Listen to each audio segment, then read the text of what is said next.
안녕하세요. 축구 전문 기자 한준입니다.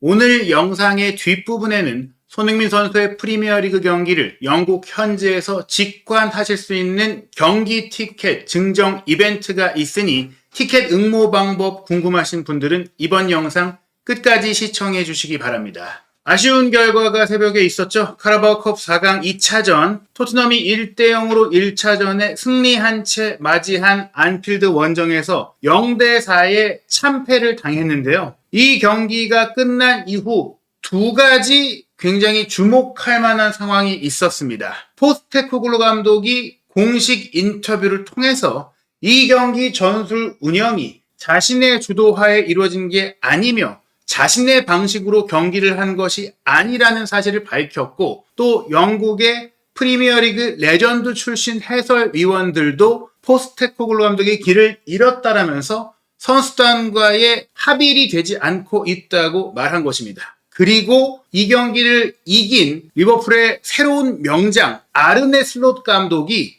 리버풀 선수들과 함께 축하하면서 토트넘 선수 중에서는 손흥민 선수에게만 따로 찾아와서 인사하고 이야기를 나누는 모습이 포착됐거든요. 살라 선수가 여전히 리버풀과 재계약의 합의점을 찾지 못하고 있고, 슬롯 감독 본인도 최근 기자회견에서 살라가 올 시즌이 끝난 뒤 떠날 수 있다는 것을 인지하고 있다라고 이야기한 가운데 오늘 경기에 굉장한 실망감을 느꼈을, 그리고 지금 토트넘 선수단이 포스테코글루 감독의 방식대로 경기를 하지 않고 있는 그 과정에서 전술적으로 토트넘 선수들에게 가장 많은 이야기를 하고 있는 손흥민 선수가 올 시즌이 끝난 이후 리버풀로 이적할 수 있는 가능성을 점쳐볼 수 있는 중요한 순간이었다고 할 수 있는데, 대체 어떤 말들이 오갔고 어떤 상황들이 있었는지 토트넘의 카라바오컵 4강 2차전 리버풀 원정 탈락 현장의 비하인드 총정리해드리도록 하겠습니다. 먼저 이번 경기 기록 살펴보면 주목할 점이 마크 스탯 기준으로 기대 득점에 있어서 리버풀이 3.79골이었고요. 토트넘은 0.14골에 불과했습니다. 중요한 점은 물론 손흥민 선수의 날카로운 무각 슈팅이 크로스바를 때렸고, 그 이후 과감한 가마차기 슈팅이 아슬아슬하게 크로스바를 넘긴 장면은 매우 좋은 슈팅이었지만 결과적으로는 토트넘은 단 하나의 유효 슈팅도 기록하지 못했고, 반면 리버풀은 4골을 넣었지만 골대 강타가 3번이나 있었고 유효 슈팅이 총 10번이 될 정도로 그야말로 압도적인 경기였어요. 주목할 점은 토트넘이 이렇게 점유율도 완전 밀리고 공격 위협도 굉장히 밀리고 여러모로 주도권을 내줬고 라인을 내리고, 토트넘의 전반전 평균 포지션을 보면 히샬리송만 올라가 있죠. 그리고 그 다음에 손흥민 선수, 다른 통계 매체의 기록을 보면 손흥민 선수만 또 올라가 있는 경우들도 나올 정도로 내려서서 역습하는 형태, 저희가 리버풀 같은 팀, 또 강팀을 상대로 이렇게 전진하는 팀의 뒷공간을 공략하는 플레이를 한다면 승산이 있다, 이런 분석들은 영국의 스카이 스포츠도 했었던 부분인데, 그런 축구를 오늘 토트넘이 했음에도 불구하고 왜 이런 참사가 나왔느냐, 그에 대한 관점은 포스테코글루 감독은 내가 시키는 대로 우리 선수들이 내 방식대로 하지 않아서 오늘 크게 진 거라고 하지만 이것은 말도 안 되는 궤변이라고 저는 생각을 합니다. 이 경기 오히려 전반전에는 한 골밖에 내주지 않았고 후반전에 내리 3골을 더 내주면서 무너진 거예요. 한 골만 내주었을 때는 동점골만 넣어도 다시 토트넘이 결승에 오를 수 있는 상황이 될 수 있었고, 공격 전개 과정에서 그냥 한 번의 뒷공간을 때려주는 패스를 빠르게 가져갔더라면 사르든 비수마든 클루셉스키든 손흥민 선수의 속도를 살린 롱볼 역습을 했더라면 오히려 더 좋은 기회를 만들 수 있었을 텐데, 주고받고 전개하려는 플레이 습성을 조금은 유지하다가 그게 잘리면서 리버풀에게 쇼트 카운터를 당하면서 리버풀의 역습을 당하면서 골을 먹은 거거든요. 후반전의 상황도 대부분 그랬어요. 오히려 후반전에는 포스테코글루 감독의 교체 타이밍이 늦기도 했고, 포스테코글루 감독이 수비의 안정성을 떨어뜨리고 그로 인해 후방에서의 안정성 부족으로 공격 연결고리, 공격 전개까지도 떨어지면서 경기를 말아먹은 패착이 후반전을 더 엉망으로 만들었는데, 포스테코글루 감독은 오히려 전반전이 안 좋았고 후반전이 나았다라고 말을 하면서 잘못된 경기 진단을 하고 있다. 진단이 잘못되니까 처방이 잘못되고 결정이 잘못되고 경기 운영이 잘못되고 시즌 운영이 잘못되는 거다. 그리고 이 부분을 토트넘 선수들도 이제는 인지하고 감독의 말을 안 듣고 있는 거예요. 포스테코글루 감독의 경기 후 인터뷰 내용에서 주목할 점을 파악해드리면 우리는 공이 있든 없든 경기를 제대로 파악하지 못한 것 같았습니다. 리버풀이 오늘 밤에는 우리보다 너무나 더 잘했습니다. 우리가 전반 초반부터 일찍부터 리버풀에게 주도권을 내주면서 경기를 풀어나가기 어려웠습니다. 처음 두 골을 실점한 것 장면 모두 우리가 더 잘할 수 있는 장면이긴 했으나 궁극적으로 중요한 것은 우리의 정체성과 강점을 살리지 못하고 도전적인 모습에서 멀어졌다라는 것입니다. 즉 우리가 경기 시작부터 달려들고 원래 우리가 하던 대로 경기를 했어야 되는데 그러지 못해서 결국에는 밀리다가 후반전도 무너진 것이다. 이렇게 포스테코글루 감독은 생각하는 건데 전반전 제가 봤을 때는 스펜스는 살라를 묶었고 그레이도 오른쪽 풀백 자리에서 포로가 빠진 가운데 그나마 열심히 수비를 해줬고 그 선발 선수 선택도 포스테코글루 감독이 내렸다고 저는 생각을 했어요. 물론 포스테코글루 감독도 그런 수비를 신경 쓰면서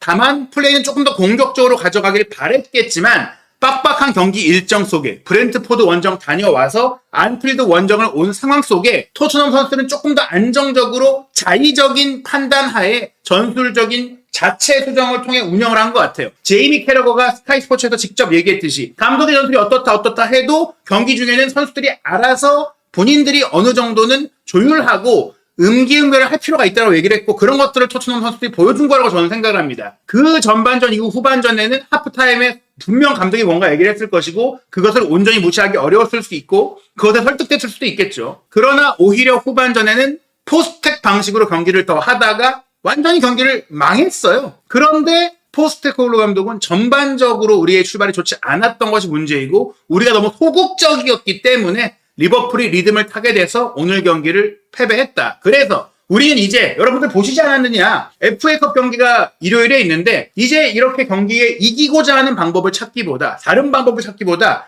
우리 방식대로 해결해야 된다. 이거 봐라. 선수들이 원하는 대로 내가 시켜도 받고 언론이나 전문가들이 얘기하는 방법들 오늘 써봤는데 똑같이 지지 않느냐라는 궤변, 거짓말 이런 말을 좀 하면서 현실과 사실을 호도하고 있는 게 아니라 저는 그렇게 생각이 돼요. 중요한 것은 지금 선수들이 포스테코글루 감독의 방식을 따르지 않고 운영했다는 것을 포스테코글루 감독의 공식 인터뷰를 통해 확인할 수 있다는 겁니다. 그리고 또 다른 인터뷰 내용을 더 보면은 공이 있든 없든 너무 소극적이었던 부분들 우리가 이 경기가 교훈이 되는 경기였다고 생각을 한다. 오히려 막 쓰라려 해야 되는데 경기 내내 고개를 덜덜덜 흔들었잖아요. 골을 그렇게 많이 먹고 끌려가지 않는 상황임에도 불구하고 전반전 내내 잘 버티고 있었고 한 골밖에 내주지 않는 상황이었는데 계속 고개를 흔들었던 거예요. 우리가 하고 싶은 축구를 주저해서는 안 됩니다라는 말은 선수들에게 주는 메시지이자 자신의 방식을 의심하는 이들에 대한 메시지예요. 이거 봐라. 라인 내리고 역습 축구에도 더 털리지 않느냐. 후반전에 무너지지 않느냐. 전반전에 압박 안 해서 더 체력이 세이브된 게 아니라 더 두들겨 맞다가 후반전에 무너진 게 아니냐. 이렇게 말도 안 되는 경기 분석을 한 거라는 겁니다. 리버풀이 경기를 하도록 허용했고 우리가 해야 할 만큼 공격적이지 못했다. 다시 한번 말하지만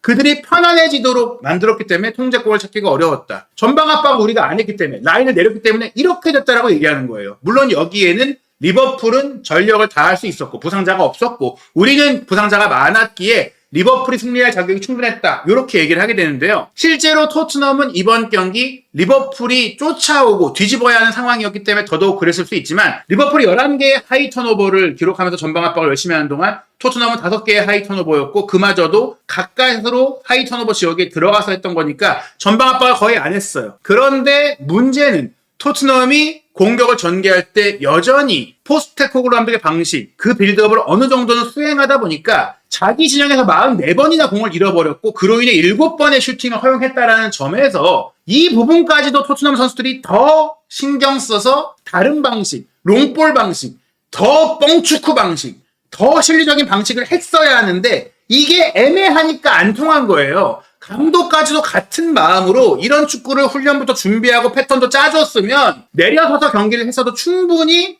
역습해서 좋은 골을 넣고 리버풀이 몰아칠 때 그 뒷공간을 공략하면서 손흥민 선수가 후반전에 단 한 번의 롱패스 받아가지고 슈팅 때린 게 골대를 때린 장면처럼 그런 장면을 많이 만들면서 전반전에도 앞서갈 수 있었는데 이게 선수단과 감독의 생각이 뒤틀려 있으면서 어느 정도 서로의 방식을 이해하고 양보하는 과정 속에 절충안의 축구를 하니까 망한 거거든요. 애매하니까 이조조도 아닌 축구가 된 거죠. 그런 가운데 제이미 레드넵이 영국의 스카이 스포츠에서 해설하면서 이렇게 얘기해요. 일단 포스테코 감독이 부상자가 많은 부분을 계속 변명으로 삼으니까 네, 토트넘 선수들의 부상 문제가 있긴 하지만 그래도 이 정도 선수라면 여전히 리버풀에게 문제를 일으키기 충분한 자원들입니다. 토트넘 선수들의 퀄리티 오늘 뭐 선수 영입도 했으니까 단소하고 텔도 왔으니까 부상 때문에 경기 말아먹었다 4대0으로 졌다 이렇게 말할 정도 아니다. 지난 경기들 봐라. 입스위치 타운전, 레스터 시티전, 크리스탈 팰리스전, 에버튼전 모두 지었지 않느냐. 그 지은 이유는 뭐냐? 이 모든 팀들이 토트넘을 이길 방법을 잘 차단했기 때문이다. 전술적인 문제다. 레드넵은 이 경기 패인은 NG 포스테코글루 감독의 전술 때문이다. NG tactics baffle me. 이 baffle. NG 포스테코글루의 전술을 도저히 이해할 수가 없다. 그가 뭘 하려고 하는지 그는 완전히 길을 잃어버린 것 같다. 이도저도 아니다라는 말은 말씀드린 이 경기 운영 방식이 완전한 포스텍 방식도 아니고 그렇다고 완전히 다른 방식도 아니니까 선수들이 자의적으로 한 방식과 포스텍의 방식이 혼재되면서 최악이 됐던 거예요. 적응하고 변화해야 합니다. 원하는 만큼의 선수가 없다면 전술이 부합하는지 확인해야 됩니다. 뉴캐슬을 보세요. 뉴캐슬도 부상자가 있었고 전력적으로 객관적으로 밀리는 아스널을 상대로 맨투맨 대인 방어하고 또 공격적인 역습으로 아스널을 이길 수 있는 방법을 보여줬습니다. 그런 뉴캐슬이기에 리버풀을 상대로 결승전 치를 때는 토트넘이 보여준 것처럼 이런 허술한 모습 보이지 않을 겁니다. 라고 지적을 합니다. 레드넵은 명확하게 말합니다. 최근 토트넘을 이긴 팀들 보세요. 입스위치 타운도 이겼죠? 루드 반 니스텔로이 레스터 감독에게 이런 토트넘 선수들이 있었다면 더 좋은 결과를 냈을 겁니다. 선수 문제가 아니라 감독이 문제다라고 이야기를 한 겁니다. 렛 퍼디난드 전 토트넘 공격수는 ITV 해설자로 나와서 실망스러웠다고 했습니다. 오늘 토트넘 경기를 보러 온 원정 팬들이 안필드로 온 토트넘 팬들이 6,000명 정도 있었는데 선수들은 공을 잘 다루지도 못했고 공이 없을 때도 빠르지 못했다. 수비도 안 좋고 공격도 안 좋았다는 얘기고 리버풀이 경기를 쉽게 하도록 만들었다고 했는데요. 이 원인이 뭐냐? 전술적인 밀도, 선수들의 조직력, 이 모든 것 선수와 감독이 분리되어 있기 때문에 선수와 감독이 경기 운영 방식을 통일하지 못했기 때문에 그래서 선수들의 이 정신 집중력과 동기부여가 흔들리는 상황이 됐기 때문에 선수와 감독이 하나의 마음으로 똘똘 뭉쳐서 명확한 축구를 한 리버풀을 이기지 못했고 리버풀에게 완전히 처발린 겁니다. 영국 현지 축구 팬, 토트넘 팬이 아닌 것 같아요. 이렇게 얘기했어요. 제가 만약에 토트넘 팬이라면 이런 경기력에 화가 났을 겁니다. 부상이 이런 경기 접근법에 변명이 될 수가 없습니다. 이건 부상자가 많아서 이런 경기가 나온 게 아니다. 이거 뭔가 팀이 따로 노는 것 같다. 이 경기 마치 3부 리그 팀이 리버풀을 상대한 것 같았다. 소극적인 경기였고 패배를 기다리는 것 같았다. 선수들의 이 수동적인 자세도 비판을 하면서도 후반전의 전술 변화, 그에 대한 늦은 변화, 감독의 운영조차도 수준 이하였다라는 얘기예요. 프리미어리그 레벨이 아니었다라고 지적한 겁니다. 포스테코 감독은 계속해서 이런 얘기를 해요. 우리는 더 용감하게 경기를 했어야 됐다. 또 후반전 초반 15분에서 20분 동안은 의사결정이 확실해야 되는데 그러지 못했다. 근데 그 이유는 뭐냐? 지치고 의사결정의 판단력이 늘어졌던 클루셉스키와 사르가 몇 경기 내내 그러고 있었는데 그 선수를 꾸역꾸역 쓰면서 지친 선수를 밀어 넣어서 그 선수들이 부진하도록 그냥 놔뒀던 판단력. 오히려 이 정도 경기력이면 경험이 부족하더라도 어린 선수, 쌩쌩한 선수를 넣는 게 나을 정도로 결국 실수가 유발될 선수들 공격 과정에서 특히 연결고리 역할, 전환 역할을 해줘야 되는 쿨루세프키와 사르가 너무나 부진했던 것이 공격하다가 잘리고 역습당해갖고 더 큰 수비적인 불안을 야기한다는 것을 왜 포스테코 감독은 못 알아채고 교정하지 않았는지에 대해 본인이 돌아보고 본인이 이 경기 후 4대0으로 졌는데 내 잘못은 없고 선수 탓만하는 인터뷰를 하는 겁니다. 케러거가 얘기했습니다. 포스테코 감독이 뭔가 찾으려고 노력하는 것 같긴 하다. 후반전에 전술 변화를 과감하게 가져갔죠. 스펜스를 윙으로 넣기도 했고 갑자기 그레이를 왼쪽으로 또 옮기고 전반전에 또 포로를 빼기도 하고 그러나 그가 시도하는 것은 효과가 없습니다. 근데 이게 올 시즌만이 아니고 이번 경기만이 아닙니다. 지난 시즌부터 계속 그랬습니다. 그러니까 포스텍의 문제라는 거예요. 이 경기 한 경기만 선수만 문제였다면 누적되게 같은 문제가 나올 수가 없잖아요. 최근 45경기 중에 토트넘이 20경기를 졌습니다. 프리미어리그를 보자면 50%를 패배했습니다. 시즌 첫 10경기에서 지난 시즌 리그 1위를 차지하며 화려하게 출발했지만 첼시전 9명의 선수들로도 그런 축구를 한 이후부터 계속 끔찍한 기록이 쌓이고 있습니다. 포스테코 감독은 이 경기 우리가 우승할 수 있는 좋은 위치에 있었는데 좋은 기회를 놓친 것을 인정하지 않을 수 없다. 우리가 기회를 날려버렸다. 저를 볼 필요 없습니다. 선수들을 보시면 됩니다. 선수들이 여기까지 끌고 온 거 맞다? 그런데 놓친 것도 선수들이다. 선수들이 자신들 마음대로 축구를 했기 때문이다. 그런데 전체적인 경기 운영에 있어서 완전히 감독의 뜻을 거스를 수 없고 감독이 선발 명단을 결정하고 교체 전략은 특히 감독이 결정하게 되는데 저희가 헛토크에서 분석해드린 가장 큰 이날 경기의 문제점 하프타임에 이미 전반전에 노출했던 사르의 수비적인 문제, 쿠루세스키의 체력적인 문제를 바꿀 수 있는 교체가 필요했었다. 그런데 2대0이 되고 나서야 이제는 리버풀이 더 유리해지고 나서야 57분에 교체가 단행이 됐는데 하필이면 잘하고 있던 살라를 잘 막던 스펜스를 윙으로 바꾸고 포로를 오른쪽 풀백으로 내리고 오른쪽 풀백에 있던 그레이를 왼쪽 풀백으로 옮기는 그 선택. 베리바를 따로 대신 넣었던 건 좋았지만 비누마를 빼고 포로를 넣으면서 중원의 밀도도 약해지고 측면의 수비력도 약해지면서 공격 배달도 안 됐고 그러다가 3대0, 4대0 두 골 먹고 그 뒤에서야 무어를 투입하면서 다시 스펜스를 왼쪽 풀백으로 이동시켜서 수비를 안정시키고 공격적인 카드의 변화를 준 것도 부진한 무어, 이미 안 풀리던 무어를 82분에 가서야 4대0일 때 넣었다라는 거. 최소한 3대0일 때라도 넣었어야 두 골이라도 현실적으로 기대할 수 있는데 82분, 추가 시간 포함해서 10분밖에 안 남았는데 3골 넣을 수 있을까요? 의미 없는 운영을 한 거예요. 과감하게 빨리 결정을 해야 되는데 그러지 못한 겁니다. 마이클 도슨, 스카이 스포츠에 출연한 토트넘 출신 레전드 해설위원은 포스테코글루 감독이 외로워 보인다고 했어요. 그 얘기, 힘든 시기를 혼자 보내고 있는 것 같다. 왜냐? 선수들이 포스텍의 지시와 이야기를 듣지 않는 것 같다라는 느낌을 그 역시 받았다는 것이고 또 손흥민 선수에 대한 얘기도 해요. 프리미어리그에서 수년 동안 좋은 활약을 펼친 선수인데 힘들 때는 이런 큰 선수들이 해줘야 되는데 해주지 못했다. 그런데 정말 못해준 건가요? 전술적으로 지원이 안 되기도 했고 마지막 순간에는 기어코 끝까지 포기하지 않고 슈팅 때린 게 골대 때리기도 했고 아슬아슬하게 빗났기 때문에 그게 조금만 더 슈팅이 낮았다면 두 골 들어갈 수 있었는데 손흥민 선수의 문제일까요? 그런 손흥민 선수가 잘하는 플레이를 많이 할 수 있도록 전술적으로 경기 전에 더 긴 시간 훈련을 통해 준비해줬어야 되는 감독, 그런 감독의 운영이 명확했어야 되는 게 아닐까요? 경기 끝나고 낙담하고 좌절하는 손흥민 선수에 대해서 포스테코 감독이 고개 숙이고 하는 손흥민 선수 향해 손 뻗습니다. 그거 다 보고 있는데, 방송되고 있는데 뿌리칠 수 없다. 그래서 저는 받아줬다고 생각해요. 왜냐? 정말 둘이 뜨거운 마음이었다면 잡고 얘기하고 주장과 감독으로서 뭔가 교감이 있었을 텐데 그래 하고 툭 치고 지나가요. 툭 치고 지나가는 거예요. 인사만 받아주고 지나가는 거예요. 예의만 차린 거예요. 그리고 반대로 슬롯 감독과는 대화를 합니다. 자기 팀 감독인 포스테코글루 감독과는 툭 치고 지나가고 찾아온 슬롯 감독과는 손을 딱 맞잡고 어깨 동무한 채로 뭔가 얘기를 하는 얘기를 들어요.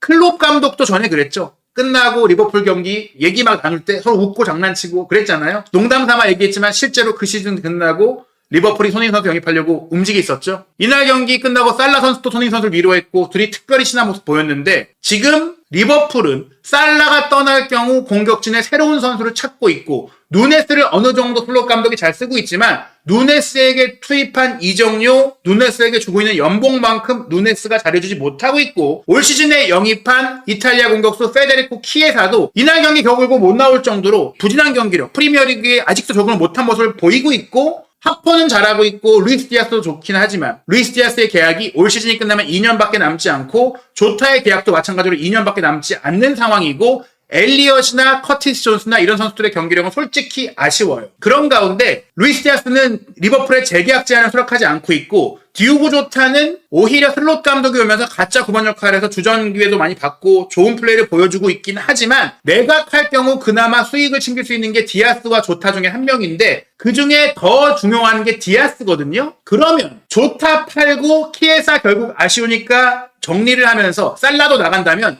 3명의 2선 공격수와 또 3명의 손흥민 선수의 역할이 겹친 선수들이 나갈 수 있다. 그렇다면 계약이 1년 남는 상황이 되고 손흥민 선수가 이동하고 떠나고자 할 경우 리버풀은 역시 이전에도 원해왔고 이번 여름 한국 투어 가능성도 제기되고 있는 팀인 만큼 손흥민 선수 영입을 위해 충분히 움직일 수 있다. 리버풀의 선수단 현황을 보시면 디아스, 조타 둘 다 남을 수도 있어요. 하지만 누네스가 나갈 가능성이 매우 높다. 그러면 손흥민 선수가 이 자리에 볼 수 있죠. 살라 나갈 가능성 존재한다. 이 자리도 손흥민 선수가 볼 수 있죠. 지금 리버풀의 전술이라면 양발잡이인 손흥민 선수가 이 위치 살라처럼 안쪽에서 공격만 추구하면서 충분히 공격을 이끌 수 있고 골을 만들 수가 있어요. 또 공미를 쓰고 있는 리버풀인데 소보슬라이만 잘하고 있지 존스나 엘리엇 모두 아쉬워요. 엘리엇은 사실상 살라의 자리를 맡고 있는데 어디를 가도 선발로 뛰기 아쉬워요. 그럼 손흥민 선수가 이 자리에 가서 소보슬라이의 백업 자원 내지 로테이션 자원으로 이 자리도 볼 수가 있어요. 왼쪽에 학포가 굉장히 잘해주고 있지만 키에사는 말씀드린 대로 큰 경기나 프리미어리그 경기에 뛰기에는 몸 상태도 안 좋고 큰 부상 이후 제대로 폼이 지금 사라진 것 같은 느낌이거든요. 이 자리도 볼 수 있다. 이 정도라면 손흥민 선수 한 명 싸게 데려와서 나머지 또 좋은 선수 영입을 해서 누네스, 키에사, 살라가 나간 자리를 커버할 수 있는 영입이 진행될 가능성이 충분히 있다. 나머지 포지션은 이 중미 자리에 엔도가 나갈 경우, 오른쪽 풀백에 아놀드가 결국 레알에 갈 경우 영입이 필요할 수 있겠지만, 중미 자리인 소보슬라이도 내려올 수 있고, 손흥민 선수가 여기 뛰고, 손흥민, 마칼리스터, 흐라벤 내지 소보슬라이로도 미드를 구성할 수가 있기 때문에 손흥민 선수가 이 슬롯 감독과 어떤 얘기를 나누는지 모르겠지만 포스텍 체제가 유지된다고 했을 때 내가 이적을 정말 공개적으로 과감하게 추진을 한다면 또 프리미어리그에 남고 싶은 의지가 강하기 때문에 리버풀로 갈 수 있다. 슬롯 감독과 찾아와 슬롯 감독과 나눈 얘기들은 분명히 그런 가능성을 볼 수 있다. 포스테코글루 감독은 본인이 이 외로웠다라고 느껴지는 그런 영국 스카이 스포츠의 반응이 질문으로 이어지자 그런 감정을 느끼고 있지는 않다라고 부인을 했어요. 하지만 실망스럽다고 했죠. 그러나 선택의 여지는 없다. 일요일 FA컵 빌라전 아직 기회 있다. FA컵 우승 기회 있다. 거기에 집중하겠다. 즉 스스로 물러날 생각이 없다라고 여전히 말한 것입니다. 그렇다면 포스텍 체제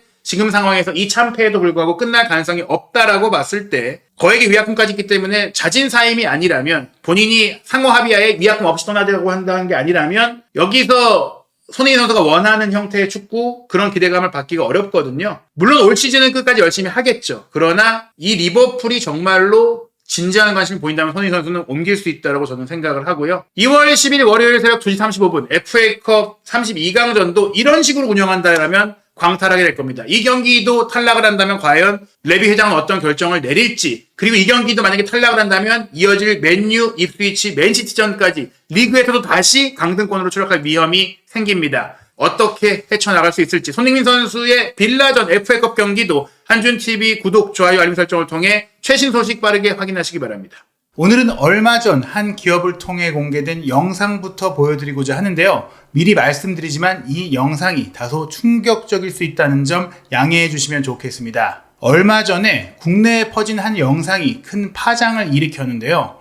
깨진 유리창, 무너질 듯한 천장, 얼룩진 벽지, 그리고 씻을 수조차 없는 화장실. 사람이 살 수 있을 거라 믿기 어려운 이 집의 주인은 놀랍게도 1950년 한국전쟁의 자원에 조국을 위해 싸웠던 6.25 참전용사님이셨습니다. 정전 후 가난에 시달려야 했던 참전용사님은 지금까지도 쉴 공간조차 없이 이곳에서 평생을 고통 속에서 살아오고 있었습니다.